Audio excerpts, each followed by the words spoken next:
Welcome to a special bonus episode of the Copywriter On Call podcast. I am your host, Sarah Gillis, and today I have a question for you. Have you ever made a big shift in your business that ended up helping you rediscover your passion for what you do? That is the case with my client and friend, Natasha Sewell, who's an in-home lifestyle photographer and photography educator based in Washington, D.C. Now, if you've been listening to the podcast for a while, you might remember Natasha from episode number 54 when she shared about her experience working with me to polish up her website copy. Today, I have a special bonus episode of the podcast for you featuring Natasha, who's here to share more about the big changes she made in her photography business and how these shifts led to greater happiness and purpose within her work. She's also sharing about a really exciting opportunity to work with her in the next couple of months, and I can't wait for you to dive in to this episode. You're listening to the Copywriter On Call podcast. I'm your host, Sarah Gillis, copywriter, word magic maker, and owner of What Sarah Said. On this podcast, you'll feel empowered to show up online in a way that has you saying, "That's so me." Let's get started. All right. Welcome back to another episode of the Copywriter On Call podcast, my friends. I am your host, Sarah Gillis, and today I have a question for you. Have you ever made a big shift in your business that ended up helping you rediscover your passion for what you do?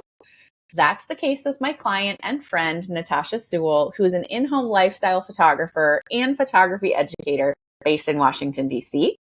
Now, if you've been listening to the podcast for a while, you might remember her back from episode 54, where she shared all about her experience working with me to polish up her website copy.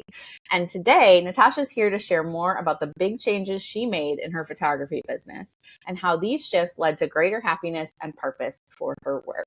Welcome back to the Copywriter On Call podcast, Natasha. Thank you so much, Sarah. I'm so excited to be here. Of course. I'm so excited to chat with you and learn a little bit more about your backstory and share that with the audience. So for those who don't yet know you or who didn't catch your previous episode on this podcast, I would love for you to share who you are, where you're from, and what you love about what you do. So I am Natasha Sewell of NPS Photography. I am a mom to 3 grown humans. I am a photographer that specializes in in-home newborn and families. I'm also a photographer educator. And my favorite thing about what I do is connecting with people, whether it's someone that I'm educating and mentoring, or it's a family that I'm working with. I love reading through their questionnaires and working one-on-one with them and getting to know their kids. And it's just my favorite thing is connecting with people through my business. I love that. That's one of my favorite things too about working with other people is getting to know their stories and what makes them tick and their background and their experiences and getting to know who they are as people. And so I think that that's a wonderful part, not only as a photographer on, behind the camera, it's still important to know all of those things, but also as you're stepping into someone's business and helping them grow their businesses and support them. I think people's stories are really, really important to know. And I think their stories, especially when I'm shooting in a home, is such an important part of the session. Me knowing, they're welcoming me in their safe space, their home. And then I need to get to know them. And same is true with the photographers I mentor. Everybody's business is different and everybody's why is different. And knowing all that is really beneficial. I love that. So since we've talked about stories being important, obviously you have quite the journey that we are going to talk about today. And so I wanted to share a little bit about your backstory. So you've been a photographer for, more than 12 years at this Over point? 12 years, yes. Yeah. And you initially got your start in pose newborn photography when you and your family were living in rural North Carolina. So I'm so curious because I've only known you as the in-home lifestyle photographer you are today, but I was curious what it is that really spoke to you about posed newborns. What did you love about that? So my journey into posed newborns was basically when I started, I was doing everything as most photographers do. You shoot all the things. And someone reached out to me and said, "Do you do newborns?" And I was like, "Of course I do." And I was sort of thrust into this thing. But the thing I loved about Pose Newborns is it was a little bit of a science. I had a real workflow, and getting those poses perfect with each baby sort of spoke to my perfectionism and my personality. And it was exciting for me when I got that pose perfect, and the lighting perfect and all of those things. There was a lot of perfectionism in Pose Newborns. And I think at the time, I loved that part of it. Yeah, I can totally empathize with that part and relate to that part. I've got a mean perfectionist streak in myself too. And I think that when you can control all of the elements, all of, everything from the wraps you use or the poses you use to the lighting situation, even to the temperature in the room, right? Like all of it works together to, soothe that baby and make them comfortable. And there's an element that's really beautiful about that, about being able to create the right environment to make your art shine. Absolutely. And, the outlier in that was every newborn was different. Yep. So there was a little unpredictability in it for sure from that standpoint. But as you said, creating the right environment led itself to getting those perfect shots. Yeah. So when you and your family decided to move to Washington, D.C. a few years ago, you decided to bring your photography business with you, but you took the opportunity to pivot. And instead of kind of continuing that Pose Newborn photography style, you pivoted to in-home lifestyle photography. So I would love to hear kind of the backstory of what encouraged that change and what you love about in-home lifestyle photography. So after doing Pose Newborn photography for a long time, to be honest, I was getting a little bored of it. It was all the same. I didn't feel super creative. It was so technical that I was bored with it. Yeah. Then throw in real estate prices in DC. It's extremely expensive to find studio space, rent a space, all of those things. And I'm moving my business. So I wasn't really sure what my clientele would look like and how fast I would book people. And so there was that unknown portion of things. I really had to sit with it for a while and figure out what I wanted to do. I considered giving up my business altogether. I considered trying to find another photographer to share a studio with. And then ultimately I was like, no, I think I just need to do a big pivot and only shoot in clients' homes. So it was a difficult decision to make because all I knew was Pose Newborns. So there was that uncomfortable feeling of, is this going to work out? Can I even do this? Because it is really different. But hiring the right mentor and doing a whole bunch of education in the lifestyle genre was super helpful. And I didn't have that overhead of renting a studio. And so it gave me the freedom to really explore things. And I was able to also start offering lifestyle sessions in North Carolina before I moved my business to DC. So I had all the content. And to be honest, my clients in North Carolina were very welcoming of it and booked it. And so that was great. And I'm like, okay, there's a place for this. And I just continued educating myself. That was the big thing in order to feel confident in the switch. And I love it. It's so different than Pose Newborns. It is a lot of chaos and a lot of things you 100% cannot control. And that is what really piqued my creativity. And I'm just way more go with the flow with it because you have to be. You don't know the lighting situation you're walking into. You don't know the personalities you're going to encounter. And so you just have to go with the flow. And I think it kind of goes along with the whole fact that as I've gotten older, that perfectionism has sort of gone by the wayside. I just don't care that much anymore. I realize what's really important in life. And so it sort of suited me as I was gradually getting older. I love that. I love that you had kind of this bridge of sorts where you were still in North Carolina and were able to start offering these sessions to your clients who you'd already built a relationship with and say, look, I'm going to try this new thing and I would love your feedback. I would love for you to help me kind of work out the kinks and make sure that this is something that not only creatively inspires me, but something you treasure too.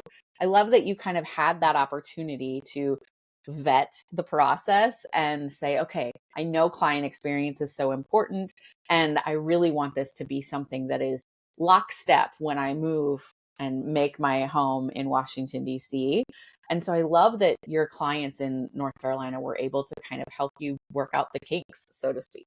They were. The other big transition I made is I was doing in-person sales. So when I was doing Pose Newborns, people were coming to me afterwards to view all their images and place their order. Mm-hmm. It's not impossible, but it is tricky to do that with a lifestyle type session. So I really had to reevaluate my pricing, and it went through many changes before I finally settled on how I do things now. Yeah. But that was another piece, sort of the business end, that I had to figure out. So there was a lot of change in a short amount of time. Yeah. And while all of that change was happening, you were relocating. And so it's like all of these big decisions, both in business and personal, all of these big monumental events that we look back on and say, wow, those are the big moments in life, right? Those are the big transitions. You were encountering all of those at the same time. And you pointed to the fact that you sought out education to help support you through this transition.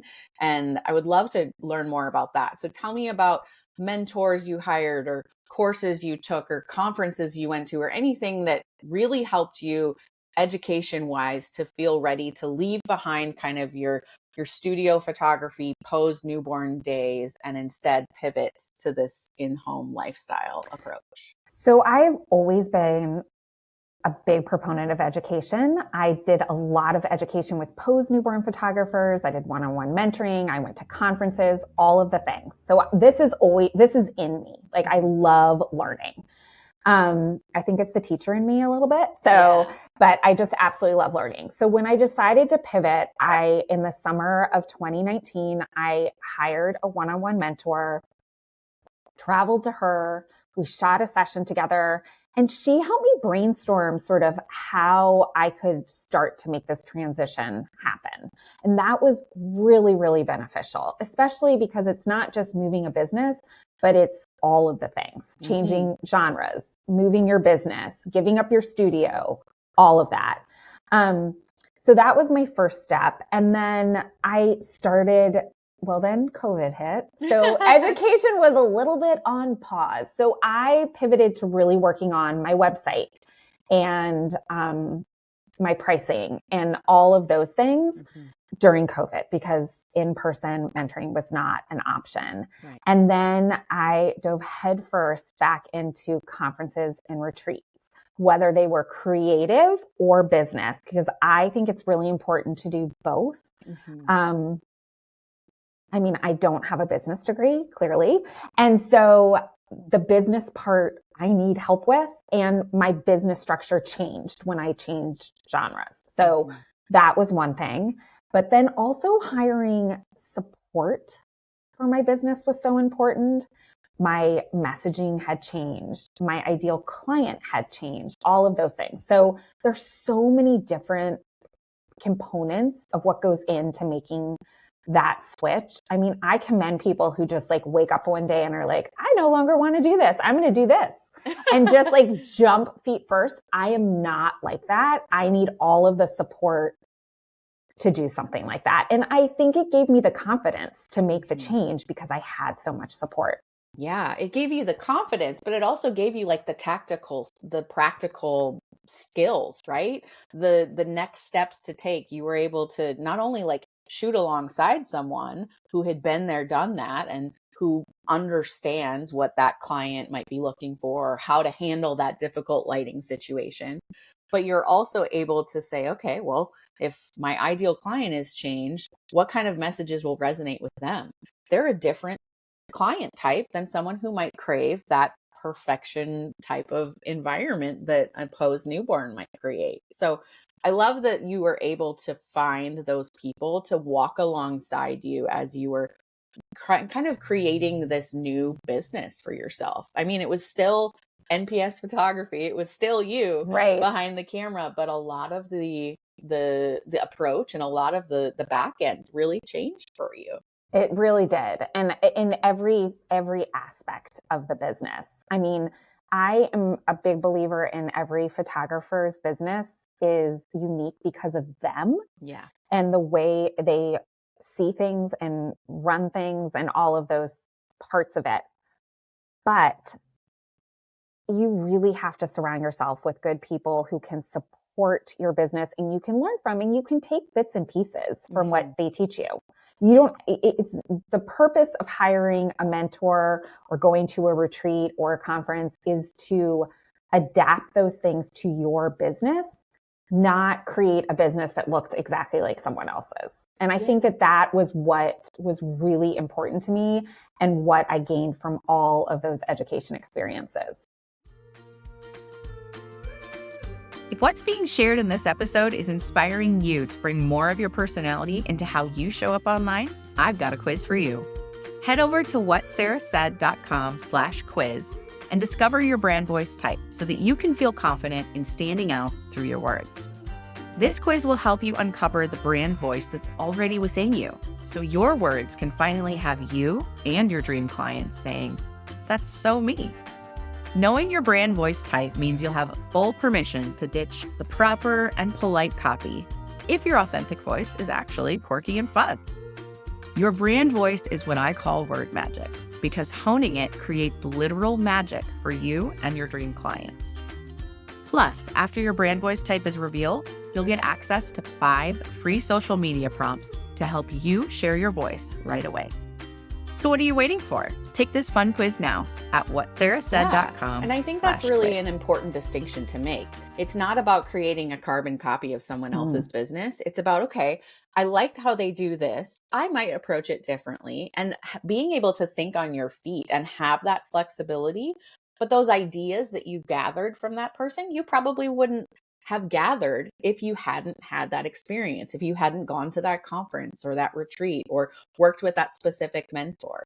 I love the idea of being able to be like a fly on the wall almost and say, okay, I want to just see how you interact with your clients. I want to just see what your communication looks like. What does the back end of your editing process look like? All of those things. And you get that bird's eye view so that you can pick and choose what works best for your business. Right. And since I had been running a business for so long, I was able to sort of blend the way I did things and just keep my core values and the things that were really important to me, but add in these other aspects and other things. So my business still feels like my business and the business I created, but infused with a lot of new things. Yes, absolutely. What's also interesting about your journey is that you went from more of a rural environment and a rural-based clientele to clients who are living in and around what I think I would call a cosmopolitan type of city in Washington, D.C. And so I would love to know what that transition was like as well. So I think the biggest thing with that was my messaging. And I really had to work with copywriters like you who helped me refine that messaging so that it spoke to my new clientele. And it's not to say that where I was in North Carolina, there were not cosmopolitan people, because there 100% were, but it was a change in messaging and packaging, the way that messaging was presented to them and the process. And I photographed in North Carolina a lot of military families. It was a large military community. A lot of those had a stay-at-home parent. And that was the parent that I, really dealt with the most. Moving to DC, it is mostly two-income households, not all, but mostly. And so people want things done for them. They don't have the time. Right. And so, it was messaging and also seeing how I could tweak things to really serve my new clients well. Yeah. And I think that you've always been devoted to that nurturing, welcoming client experience that really helps to prioritize, your clients feeling cared for. But like you said, when the income demographics are different, or when people are busier or traveling, or I mean, living outside of the city limits, there's all of these factors that really put together this need to be more inclusive or more full service in terms of how can I make this as easy as possible? How can I take care of every detail versus maybe some other ways that you interacted with your clients or served them back in North Carolina? Oh, for sure. I mean, my client experience has changed. I mean, when I think of when I first started and had really no client experience, I mean, you got an email that I literally typed one person, every time someone booked with a confirmation with no information except the time and where to meet me, basically, to Yeah. how I prep my clients now and the resources I have for them. And, but that's part of growth and part of getting to know, oh, I'm missing that. I Yeah. need that. Or my clients need that because look at this is not what I want this to look like rather. Yeah. So, yeah, it's all part of making any sort of change and starting a business, honestly. Absolutely. And I think that the growth process, not only as like a creative, right? Like the person like creating the images, whether it's, actually shooting them, posing or prompting your clients, but also the editing. But not just simply that, but the growth in us as business owners Mm. as we kind of develop and understand our ideal client even a little bit more. It's like, okay, well, if I write this one blog post, it could serve all of these clients really well just by helping them understand this is what you can expect when you walk in the door or when I walk in the door. And I think that as we kind of grow and learn, not only as artists, but also as business owners, as service providers, we notice so many different things and we're able to kind of continually elevate that client experience, help them feel cared for. Definitely. Definitely. And that is, you want your clients to be happy. I Yeah. mean, and not just with your images. I mean, clearly you take great images. That's not the issue, but it's the whole overreaching experience. Of So, course. um, and my experience changed from when I did Pose Newborns because the whole process changed. Right. So it was tweaking all of that and just creating the right messages. Yeah. So you talked about messaging and how that kind of shifted, not only because of location, but also because of your genre and your photographic style. But I would love to know if there were other marketing moves that you needed to make in order to help support this new venture for your business. Yes. So I did offer this type of session to clients. Some took me up on it in North Carolina, that is. Mhm. Some took me up on it, some didn't. So then I did some model calls. Mm. And I had to do some sessions where I could try things out to get the images I wanted. So then I could put them on social media and in my website and all of that. Because you really only want to show what you shoot. Right. So pretty quickly, I stopped showing Pose Newborns altogether, Mhm. and only started showing lifestyle images. And even in my Pose Newborn sessions, I would do some lifestyle images towards the end of the session, kind of just for me. Yeah. And then as far as my website, I started doing new SEO stuff on my website 6 to 8 months before I moved because it Mhm. takes that long for that to sort of pick up and start showing and all of that stuff. So, you know, reworking blogs or changing keywords, all of that stuff, Mhm. because I was changing locations and also changing genres. So I definitely reached out and got help from people. I had someone who helped me with my SEO. You helped me with copywriting and Mhm. messaging. It was just a slow transition, but very, very intentional. Yeah. I think the keyword piece and the SEO piece is so important. And the fact that you tackled that in advance to really let the Google juices build is so important. SEO is not an overnight switch. It is a long game. And so by, utilizing the content that you already had in a different way, or writing new content specifically for that new ideal client who's looking for that lifestyle image, and then utilizing, location-based keywords like Washington, D.C.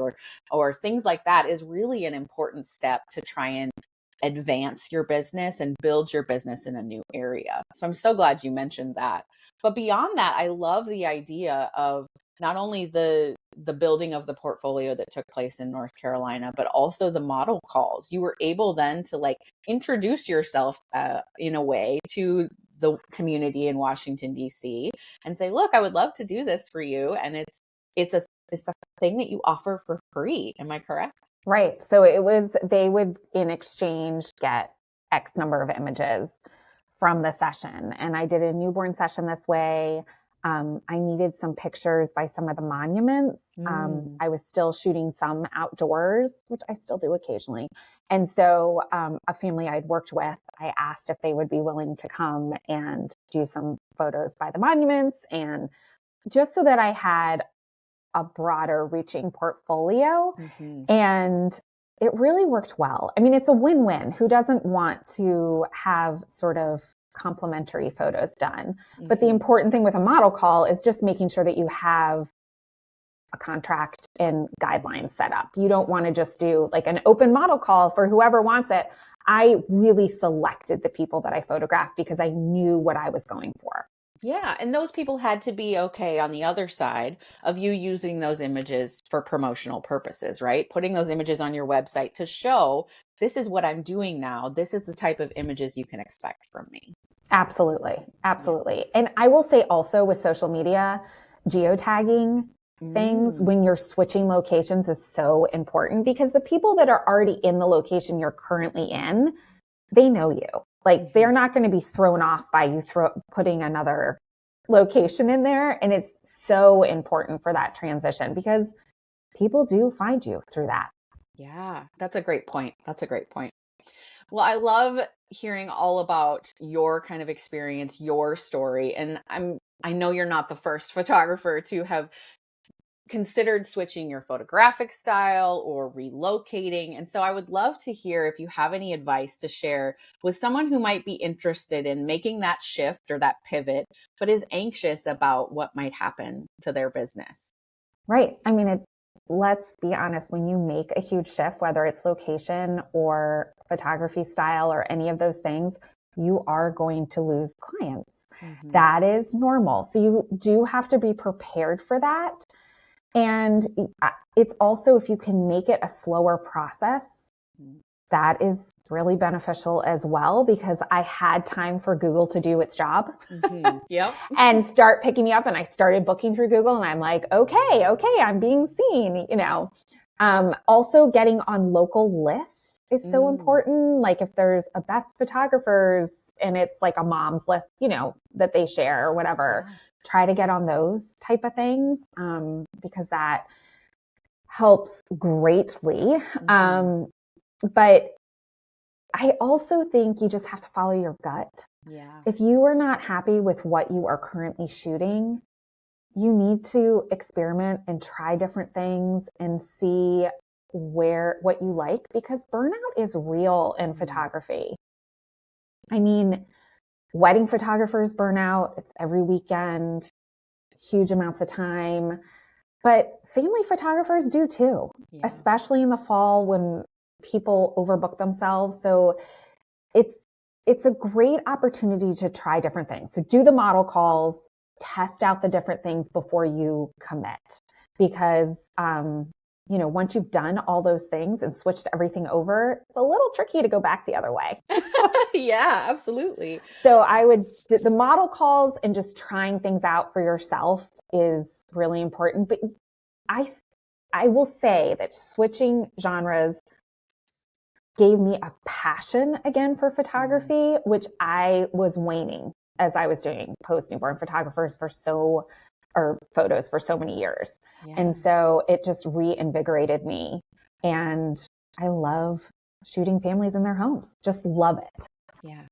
I think back to when I switched from serving mostly real estate agents and pivoted into serving photographers. And I was feeling those same types of feelings. I was feeling kind of bored and like things felt very transactional, which makes sense because it's real estate.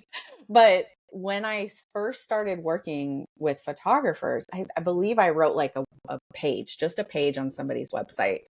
And from that moment, I was like, there's something different here. And I want to explore that. And I just want to encourage people to follow that inkling, right? To follow that nudge that you're feeling in your gut to, is there something more or is there something else? Like, follow that, explore that. And it doesn't have to be something that turns into this, big service offering and is your bread and butter. It could just be a creative, explorative project. I know that you do a lot of personal projects and really kind of explore a lot of different aspects of photography.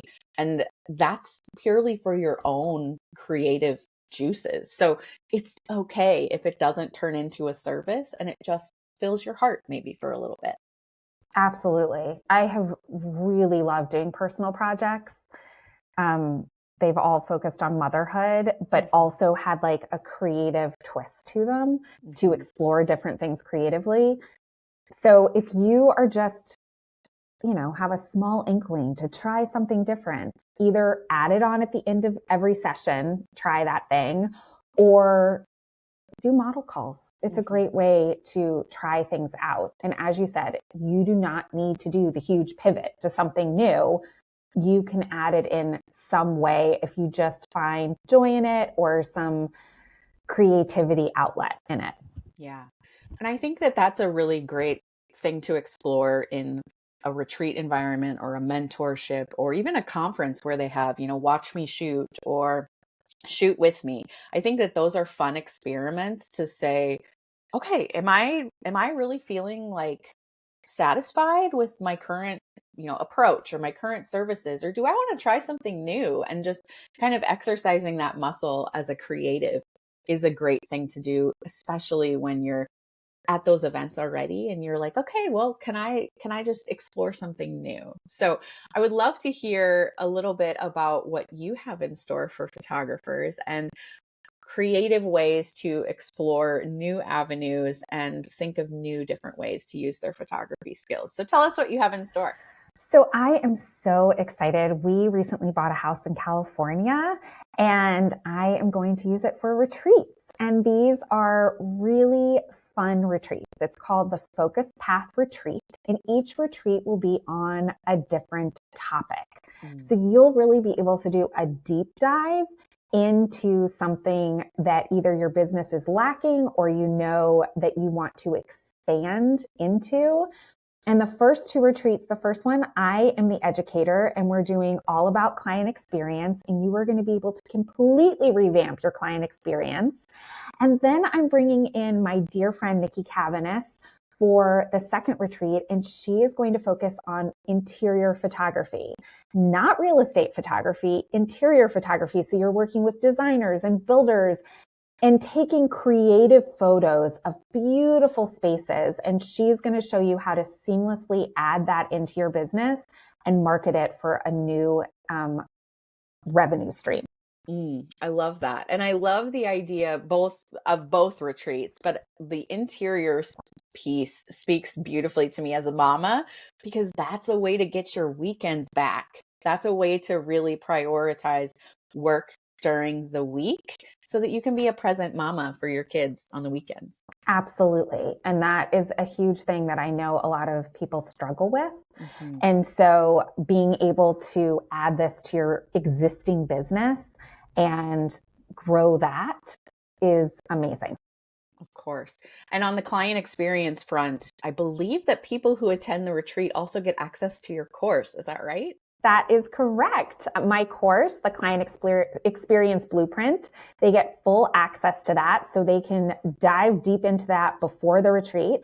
But it's okay if they don't. There'll be plenty of time during the retreat. We'll cover all the things. And we are literally going to revamp your client experience from when people first find you, pre-inquiry, all the way through after they've worked with you and beyond. So it is going to be how to nurture those relationships and get returning clients who refer you to all their friends and leave rave reviews.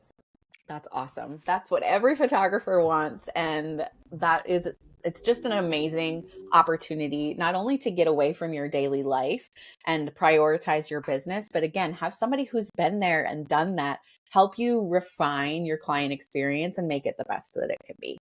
Absolutely. And each retreat is going to be a nice balance of downtime where you can enjoy the pool and the hot tub and good food and companionship, as well as getting the work done. So it'll be a good balance. And so you can really feel like you got away from your everyday life and connected with other people. The retreats are also very small, 4 to 5 people. So you're going to get a lot of one-on-one attention from the educators. That's awesome. That's like super key when I'm deciding what educational opportunities to invest in. I want to have the opportunity to really connect with people and to connect with the educator. Plus, you're going to be in gorgeous Palm Springs, which is just a big, big bonus. Yeah. What more could you want? Palm Springs is sunny and beautiful every day. Yes. It's the best. I love it. I love that. Well, thank you so much for being here and for sharing all of this insight with us, all of your experiences with us. I know it was so valuable for the audience, and I'm just so thrilled to have you as a friend and as a client. It has been wonderful seeing all of these journeys take place. Well, thank you so much, Sarah. This has been a pleasure. And as always, it's such a joy to work with you in any capacity. So thank you. Of course. If you are on the hunt for a retreat to attend in 2025 or a photography mentor, be sure to visit Natasha's website at npsphotography.com to learn more all about working with her. But until next time, my friends, this is your Copywriter on Call signing off. Thanks for listening to the Copywriter on Call podcast. If this episode has you feeling all sorts of inspired to show up as yourself online, click that subscribe button so you don't miss my stories or practical advice to help you express your quirky, vulnerable, and authentic self online. Chat soon.